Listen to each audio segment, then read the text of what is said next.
I am now honored to be joined by Nicole Poyer. How are you? I'm fine, thanks. Who do you represent in this symposium? I represent the Sion Goodrich Theological Society, which is an ecumenical theological society from Trinidad and Tobago. We are affiliated with Codrington College in Barbados, and they are the Anglican Seminary in Barbados. And in this contest, what does religious freedom mean to you? Well, coming from Trinidad, where we are a very plural, very diverse society, it's something that I took for granted for many years before realizing that not a lot of people enjoyed what I enjoyed. So I grew up in a Catholic family, but my stepmother was Anglican. When I visited my father's home, I had that kind of influence. And the person next door, the neighbor, was Seventh-day Adventist. And every Saturday he would ring this very loud school bell, and all the children from around would come to Sabbath school, regardless of what religion you were. So I was Catholic, there were Anglicans around, there were Hindu children who came to Sabbath school. So religious freedom is something I enjoyed and took for granted for a long time. You enjoyed and took it for granted. Well, that happens in a lot of aspects of life. Yeah. And what is the value do you see in having an event like this being hosted or being celebrated in an academic place?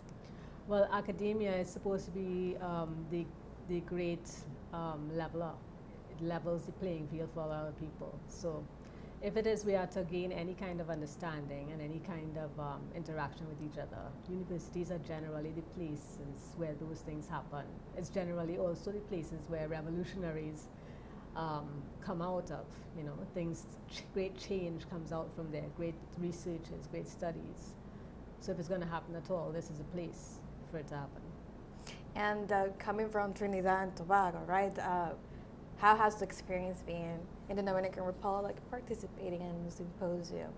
And what are your commitments, personal and professional, after participating here?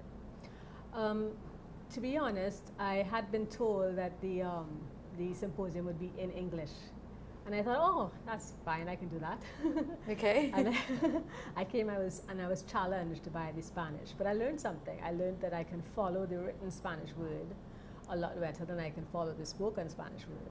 And that I can follow the French a lot better than I can follow the Spanish altogether. Okay. So I learned something about myself coming to this symposium. Also, it was really, really great to meet so many different people from different walks and from different nations, and have that kind of dialogue. We have a lot of ecumenical dialogue in Trinidad, but it's good, very good to get a perspective that is different from your own, understanding. Okay. And personal and professional commitments after participating in the symposium? Mm-hmm.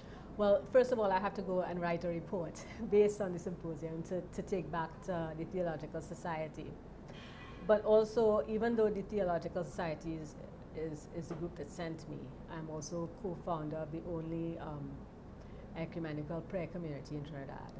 And having made some connections with some other people there, we're going to continue making those connections and see how we can partner with different aspects of things going forward. Okay, so we're going to keep that going.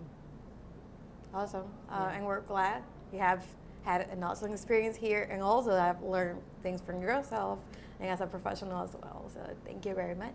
Thanks for having me.